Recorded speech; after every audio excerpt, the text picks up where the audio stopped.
Good evening everyone, চলে আসলাম তোমাদের মাঝে এবছরে গণেশ পুজোর লাস্ট ভিডিও নিয়ে। তো এটা হচ্ছে চতুর্থ দিনে, মানে মঙ্গলবার সন্ধ্যায় গণপতি বাপ্পাকে যে যে ভোগ নিবেদন করা হয়েছিল, এই যে এগুলো সবই তো রান্না ভোগ আর কি, ভাবি বানিয়েছে। আর তাছাড়া যে যা এনেছে সেগুলোও আর কি ভোগ দেওয়া হয়েছে।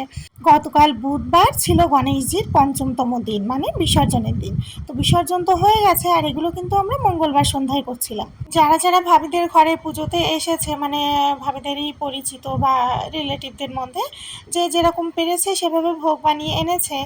আমি তো জানোই যে আমার ৮-১০ দিন আগে জন্মাষ্টমীর পুজো গেছে, সেগুলো বাসন টাসন ধুয়ে গুছিয়ে সেগুলো ওঠানো হয়ে গেছে, তোমরা ভিডিওতে দেখেইছো।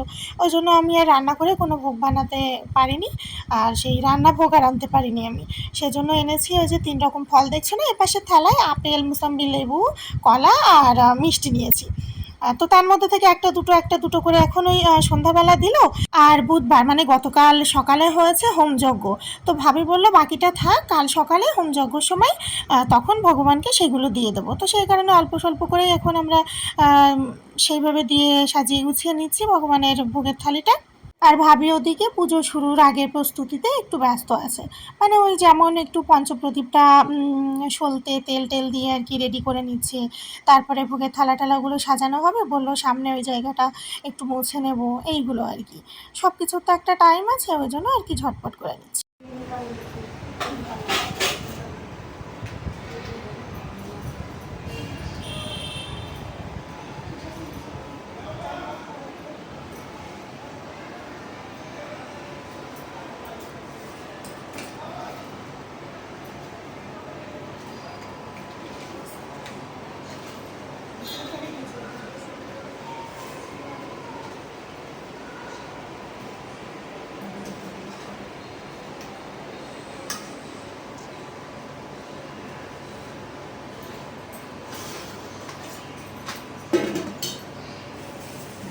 भाभी दूध खा कहाँ बाटे गिलास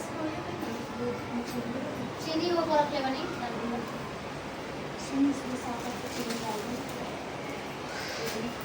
और थोड़ा गरम दूध डाल दो।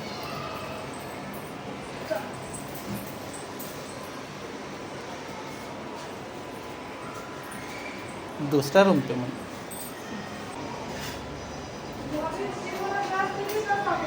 आज दे तनी वो के दे तनी स्टील वाला काम के गिलास कैसे लगा ना शरबत बनावे के बैठे ना জল মানে পানি না বলে জল दे तनी मान के कहाँ बैठे बताओ बोल के बे ना बेसिन में डाल आओ तनी 2 मिनट ठंडा पानी को ले जाओ।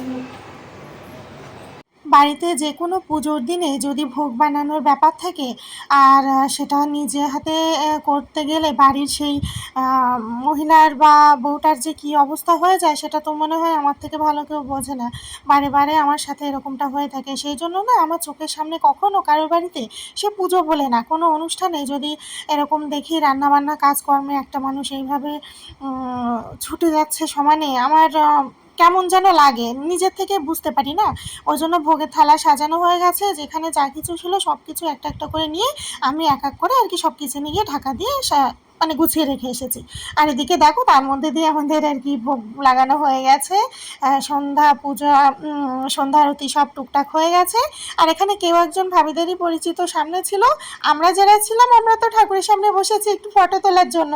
আমার ফোনটা উনি নিয়ে বলছিল আমাকে দাও, আমি ফটো তুলে দিচ্ছি। এবার আমরা ভেবেছি যে ফটো তোলা হচ্ছে, সেই মতো পোজ নিয়ে বসে আছি, কিন্তু না, পরে দেখলাম যে না, এটা ভিডিও হয়েছে। কেমন মজার ব্যাপার বলো দেখি।